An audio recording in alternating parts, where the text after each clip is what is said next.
Hi. 1 year after I started doing this podcast, I went back to listen to the first episode, the one you're listening to right now. Oh, God. Sounds like I'm reading a fourth grade English report.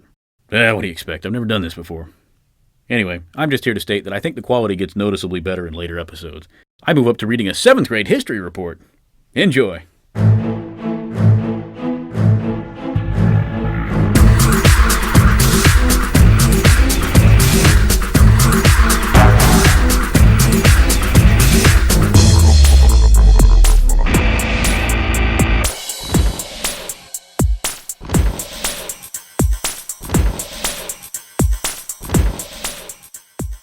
As you go about your daily business of gathering nuts and berries, copying a boss's report, dealing with traffic, or luring a weasel into a cardboard box, you might notice that rational thinking appears to be taboo today. This podcast will show by example how to think more critically about some everyday things as well as some not so everyday things, rather than being motivated purely by emotions or the opinion you last heard. This means taking the time to think about the side effects of each decision you make. For example, your neighbor's red-butted baboon is keeping you up all night trying to play those endearing young charms on a xylophone. Now, you might be tempted to call the cops, but can the cops actually stop him?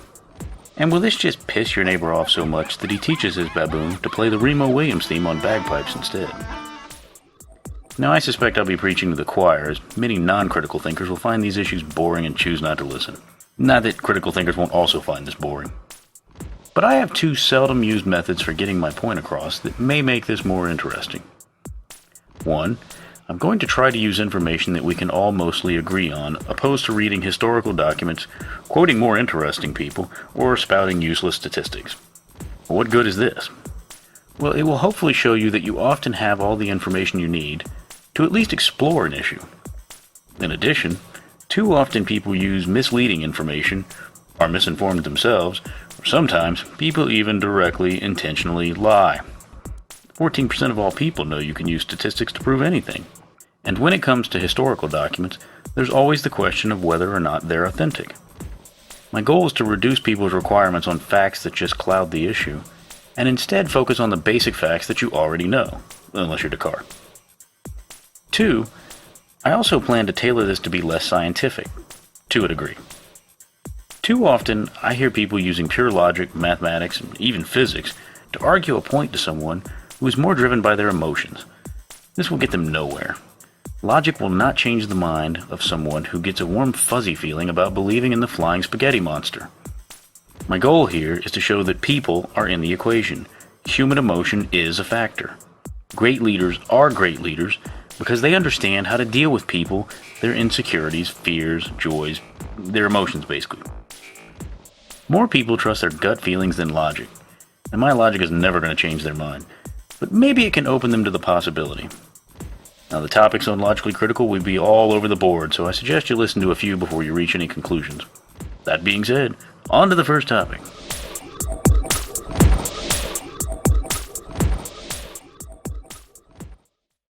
Often, while I'm having my chassis lubed or simply listening to some local moron complain about the price of grapes on the radio, I hear the statement that this nation, the United States, was founded as a Christian nation. I tell my brain that I heard it too and promptly try to ignore it.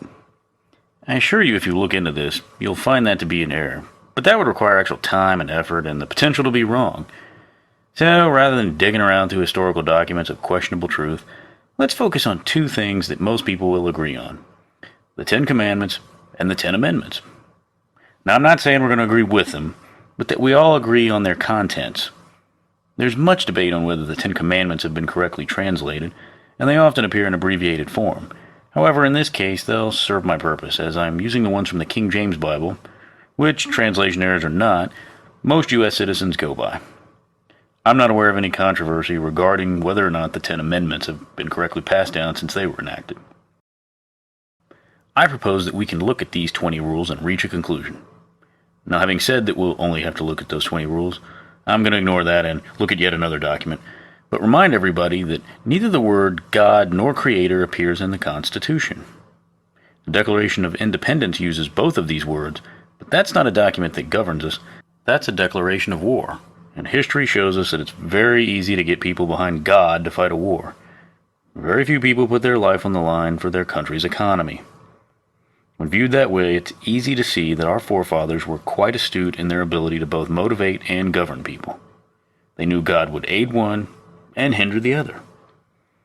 I only mention this because a lot of people are under the misconception that the Constitution talks about God.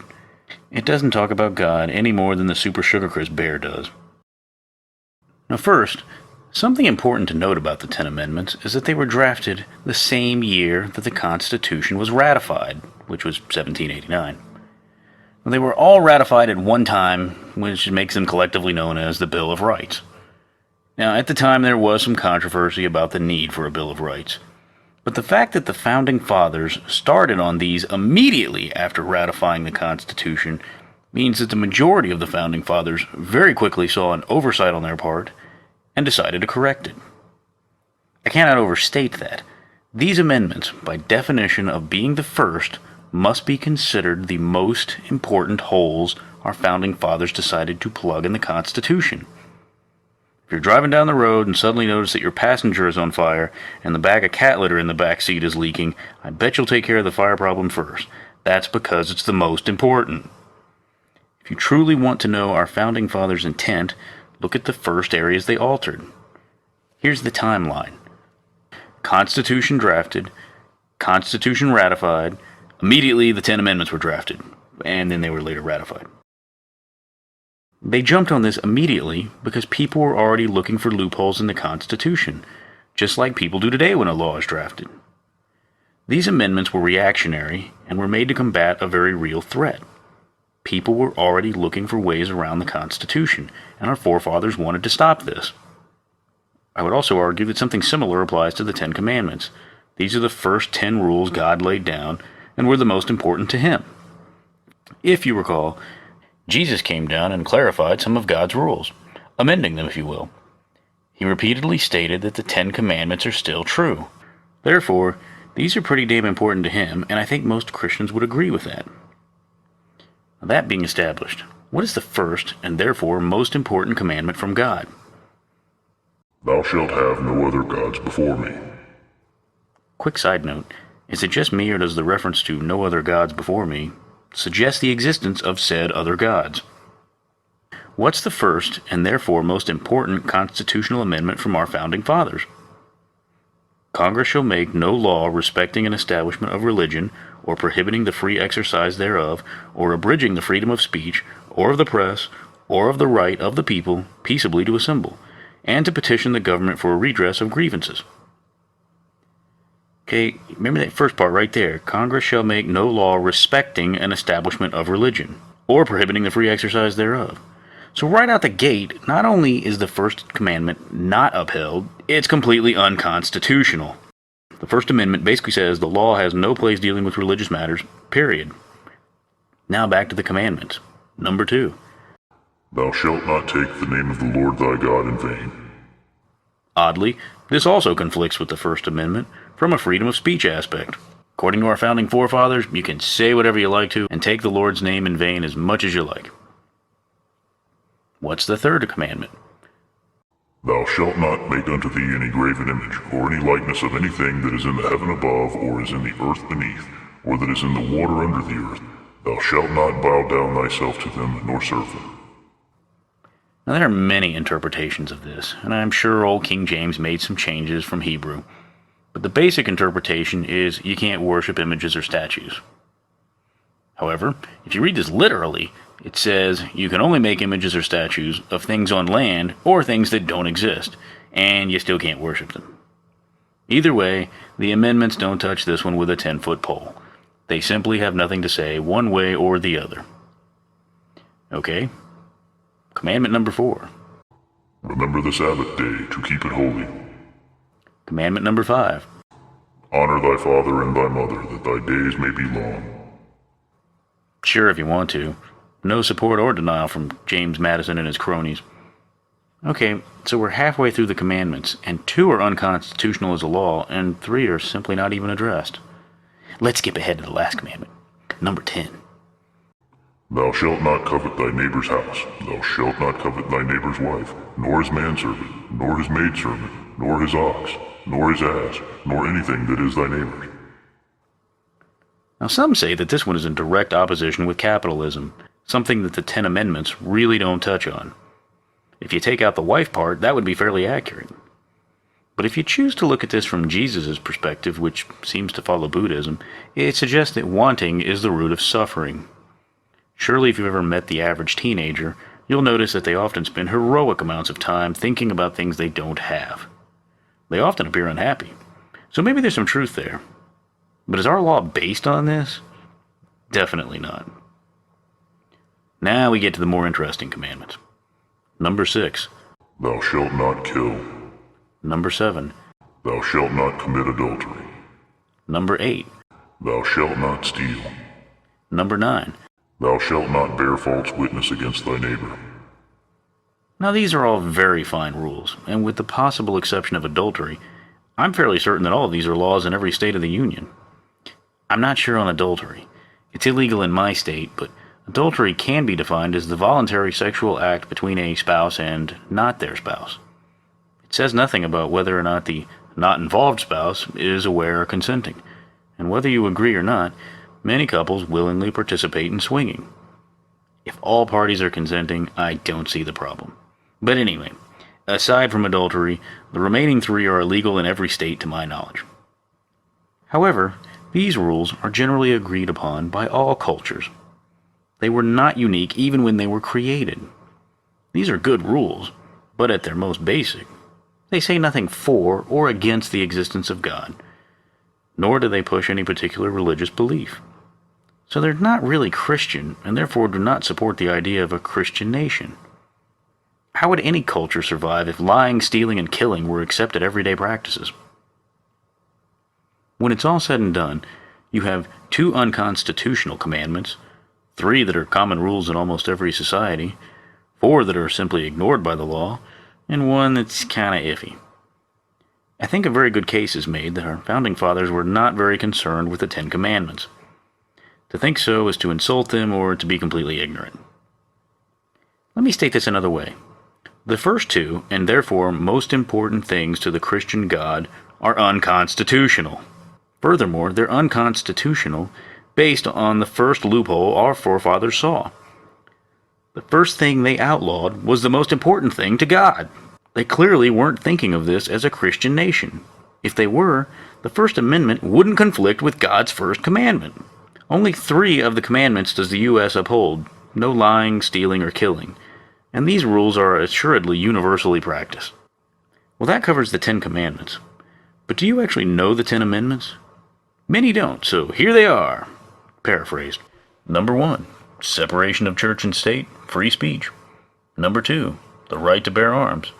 Number 3, no peacetime quartering of soldiers in your house. Number 4, no unlawful search and seizure.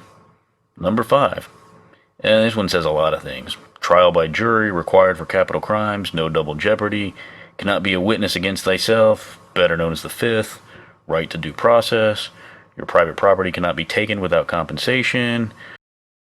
Number 6, right to a speedy trial. Number 7, right to trial by jury. Number 8, no cruel and unusual punishment. Number 9, just because it isn't mentioned here in the Constitution doesn't mean it's legal or illegal. Basically, you cannot imply meaning from what the Constitution doesn't say. This one's really useful, and the Bible needs this one. And number 10, states or the people control whatever isn't mentioned in the Constitution. None of those things are even touched on in the Bible other than maybe the right to bear arms, although sword would be more apropos, and possibly trial by jury, which would have been called a council of town elders. Okay, so what? I've proven that our founding fathers didn't create this as a Christian nation. So what? Well, I have a particular problem with this because too often I hear political Christians say this in an effort to push their religious agendas into law. It must be made abundantly clear to these people that nothing could be farther from the truth. If a law is just, and we generally agree to it, then it's probably not a bad idea. There's plenty of counterexamples of this. Unfortunately, our legal system is a popularity contest. If we allow the argument that Christians founded our nation to be a valid argument to create a law, and some very bad things happen. Yes, Christians are responsible for many laws that help lots of people. But those laws aren't Christian in nature. Jesus doesn't have a patent on helping. So what do you gain by saying this is a Christian nation? What beneficial laws can you pass with this notion?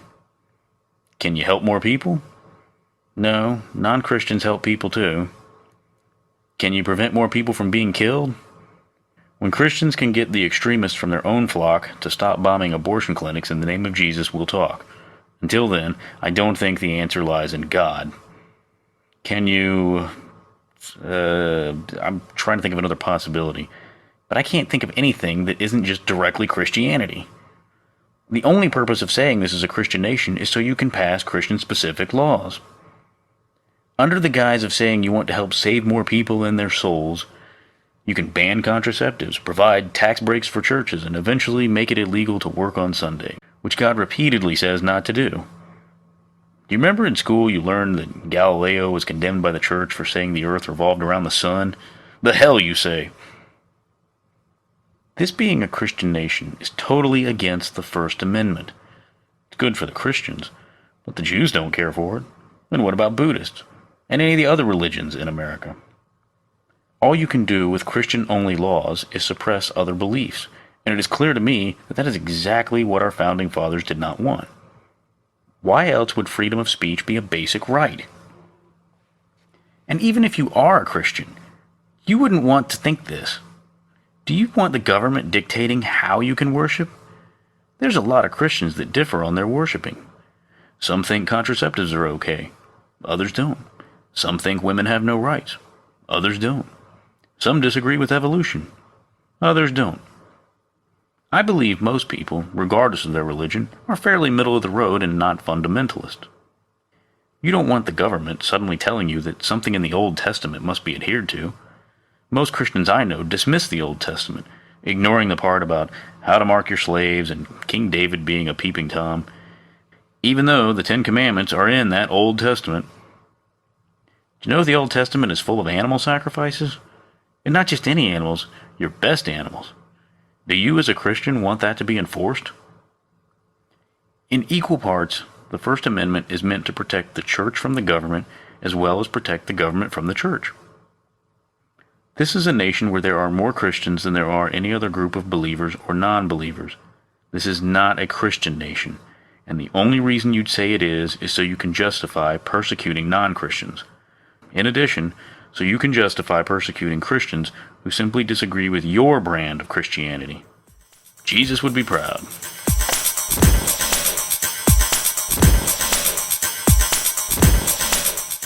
Visit our website at LogicallyCritical.com or send feedback to podcast@LogicallyCritical.com and let us know how you like the show. If you think I failed to make my case, you have any topics you'd like for me to discuss in future episodes, hate the sound of my voice, think the production quality sucks, or have a deathly fear of albino beavers. As Steve Ely says in Escape Pod, if you like this, tell a friend. If you hated this, tell an enemy.